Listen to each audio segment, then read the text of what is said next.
Hey friends, Ashley with Gents. Hope you're doing really well. Today I've got a fragrance review for you guys. Gonna be checking out this one right here. Lempicka Green Lover. There are not a huge number of reviews of this fragrance online, but I was really interested. I like the house, I like the name of the fragrance a whole bunch, and I like the presentation too, so I figured to give it a whirl. Picked it up for $38.99 from FragranceNet for this bottle right here. 100 mils. Is this one surprisingly really good? I'm gonna let you guys know that. I'm gonna break this fragrance down a little bit, show you the presentation, all that good stuff. Let's jump into it.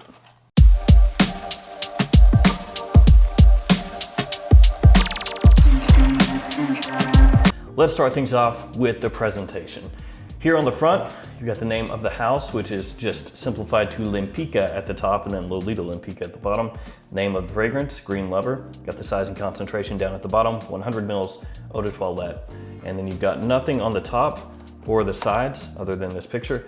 And then on the back, you have a little bit of ingredient information. On the bottom, you've got your batch code and your barcode. Batch code here, 9140A. I wanna talk really quickly about this box also before I move forward. Some people are gonna not like this. They're gonna think this looks tacky. You know, this picture where it's like the outdoors with sort of a waterfall and a river running through. I love it. I think this is awesome. Absolutely love the look of this box. And that's because I'm a big fan of the outdoors. I like going hiking, especially around here. You know, it's mountains, streams, waterfalls all over the place, and I love going to them. So this, you could say, speaks to me, but some people are not gonna like that. We'll talk about the fragrance in a second. I'm not sure that the box, the image here, necessarily ties in with how this smells, but we'll talk about that. And here we have the bottle. Now, Lolita Lempicka bottles for men used to look like this. That was the old design, and then they switched it up. So this here, Lempicka Homme, is what used to be this, essentially. They changed things up. And this is in the new bottle style, only without the wooden cap. Now we have this sort of a plastic acrylic cap. So on the front, you've got Lempicka Green Lover and then Lolita Lempicka at the bottom of the bottle. It's got this nice green coloration to it. The cap doesn't really match the coloration of the bottle, which you can see right here pretty clearly.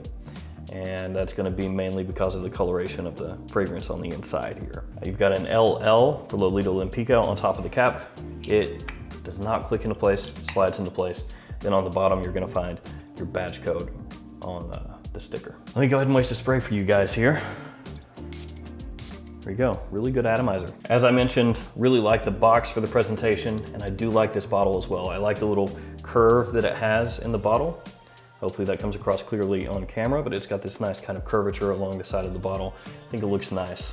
Now the fragrance itself, obviously called Green Lover, and then you have this box with just, like I said, pictures of what looks like a forest with a river, with waterfalls, with moss-covered rocks, all this stuff.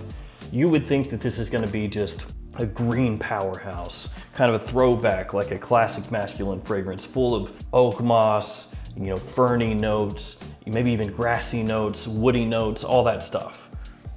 It is not at all. So that's either gonna be disappointing for some of you or exciting for some of you that don't really want that style of green fragrance.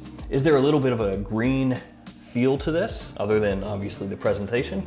Yeah, but it's not really what I think of as a green fragrance. If you just handed this to me, you know, it had no name on it and no presentation, and I sprayed this on, green would probably not be one of the first 5 words I use to describe it. This one actually opens up with almost a creamsicle kind of smell. So it's got vanilla right away, and it has mandarin orange right away. You can pick it up immediately. There's a little bit of pepper in there in the opening, but not a whole bunch. It's not really spicy. It never really does become a spicy fragrance either. Now you do get this little fresh peppermint pop that comes in, and that's gonna give you a little bit of a green feel in the sense that mint is green. So you get that, and you get a little bit of juniper as well, but not a huge amount. Really the focus here is on that orange and on that vanilla, and it stays that way the whole time. It's that being the focus in the opening and the dry down. So yes, while you do get some small pops of pepper in the opening underneath the orange, you can pick it up if you smell closely or you sprayed. You'll be able to get a little hit of that pepper. It's never really at the forefront of the fragrance, just a little supporting note. And while you may get a little bit of that juniper, of that mint, especially as it does start to dry down a little bit, does it ever really take this fragrance into green territory? No, not for me. There's a little bit of green there, but like I said, it's not really what comes to mind. When you think about this fragrance, you're gonna ultimately think about the orange and the vanilla kind of swirling together. This nice fruity sweetness, not really a really bright orange, like I said, more of a creamsicle sort of orange, mixing with this at times really slightly powdery vanilla. The juniper through the mid gives this nice kind of contrast. You occasionally will get this little pop of fresh juniper that comes through, kind of cuts through a little bit that creamsicle and vanilla. And once you head into the dry down, vanilla is going to be the focus of the fragrance. There's also musk in the base, but really it's gonna be about the vanilla here. It's kind of gourmandy actually. And again, not really green. So all that said though, even though this isn't what I would consider a green fragrance, it definitely does not remind me of the outdoors whatsoever. So the box is kind of not really matching up to what I'm smelling here. I love the box. I like the idea of a fragrance that smells like this, like what's being advertised. I would go for that. Maybe younger guys out there wouldn't, but I would go for this fragrance. Well, what this box is telling me the fragrance is, I would go for this. This right here, yeah. But even though this is not this, it's still a really solid scent, surprisingly so. It's not hyper complex. It doesn't change a huge amount. What you smell in the opening, if you like that as it dries down, you should like it the whole way through.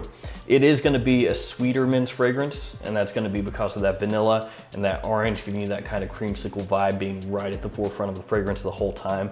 Yes, you do get the occasional contrast here and there from the pepper and the juniper, but ultimately that's what it's about, the orange and the vanilla. Let's talk really quickly about the performance. Longevity-wise, about 7 hours, so pretty good. It lingers for a long time.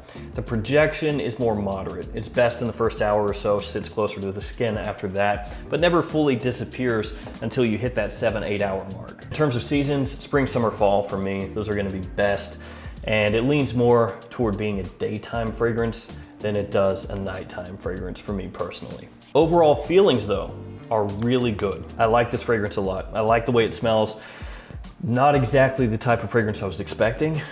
Not exactly the type of fragrance I was maybe hoping for, but it still works. So if you're looking for a fragrance that does have some sweetness to it, that does have a little bit of an orange creamsicle feel, a little bit of a gourmand touch to it as well, then I think you should check this one out. My wife really likes it. I really like it. For under 40 bucks, it's very solid, and very few people are gonna be wearing this fragrance realistically. And this one right here is actually good as well. Lempicka Homme, this one focusing on licorice as one of the main notes. This one as well, very solid. Lots of people are not gonna be wearing this one either, and it goes for a pretty good price also. So for me, both of these fragrances really are worth owning. They don't go for that much money. Most people are not gonna be wearing these or be aware of them, and they are different from what most other designer houses are doing. So there's a nice balance of things going on here. Price not too high, it's got good originality, but still has a lot of wearability. So Lempicka Green Lover, for me, this one's gonna get a thumbs up. I think it's a very solid release. I'm glad I picked it up. If you've smelled this fragrance or Lempicka Homme, let me know in the comments below what you think about them. As always, thanks for hanging out with me today. Thanks for all your support. Stay safe out there. See you guys tomorrow with another fragrance video. See you guys later.